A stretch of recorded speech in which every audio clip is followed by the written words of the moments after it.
માંગરોળ તાલુકાના બે સૈનિકો જે ભારતીય સેનામાં ફરજ બજાવતા હતા તેઓ વય નિવૃત્ત થતા માદરે વતન પરત ફરતા તેઓનું વાસ્તે ગાસ્તે સ્વાગત કરવામાં આવ્યું। પરિવારજનોની સાથે સમસ્ત ગ્રામજનો અને સામાજિક તેમજ રાજકીય અગ્રણીઓ પણ તેમના સ્વાગતમાં જોડાયા।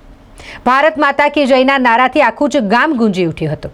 માંગરોળ તાલુકાના મૂળ રહીજ ગામના ફૌજી જવાન મેરાવણભાઈ ચોચા અને લોએજ ગામના વકમાતભાઈ ચાંડેરા બંને માંગરોળ તાલુકાના સૈનિકો કે જેઓ ભારતીય સેનામાં ફરજ બજાવતા હતા। છેલ્લા 22 વર્ષથી તેઓ ફરજ બજાવી રહ્યા હતા અને તેમની ફરજ પૂર્ણ થઈ હોય, તેઓ નિવૃત્ત થયા હોય, તેઓ માદરે વતન પરત ફર્યા અને ત્યારે તેમની ભવ્ય સ્વાગત યાત્રાનું આયોજન કરવામાં આવ્યું હતું કે જ્યાં તેમને હાર તોરા કરીને સૌપ્રથમ સ્વાગત કરવામાં આવ્યું અને આખા જ ગામમાં તેમની સ્વાગત યાત્રા નીકળી। સૌ ભારત માતા કી જયના નારા સાથે આ સ્વાગત યાત્રામાં જોડાયા હતા। સૌથી પહેલા ભારત માતાની જયકાર સાથે શરૂઆત કરીશું। ભારત માતા કી જય, ભારત માતા કી જય, ભારત માતા કી જય, વંદે માતરમ, વંદે માતરમ, વંદે માતરમ। આજે આ ગામ લોકોએ અમારું સન્માન કર્યું એ માટે ઘણો બધાનો હૃદયપૂર્વક આભાર।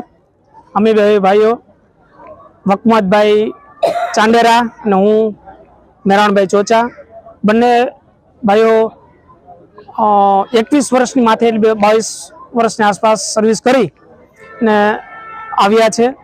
ઘણા જીવનમાં ઘણા અનુભવ થયા।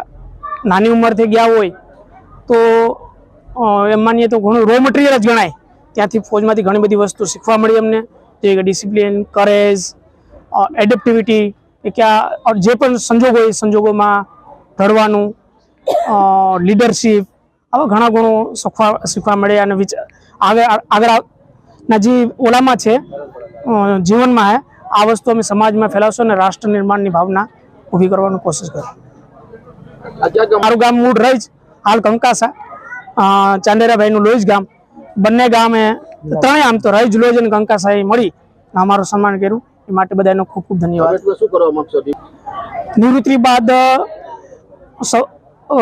પોતાનું પ્રોફેશન તો કરશું જ, હારે હારે જ્યાં જ્યાં પણ જે પ્રમાણનો સમય મળશે એ પ્રમાણે રાષ્ટ્ર નિર્માણ, દેશભક્તિ લોકોમાં ફેલાય એવી અમે પેલું કરશું।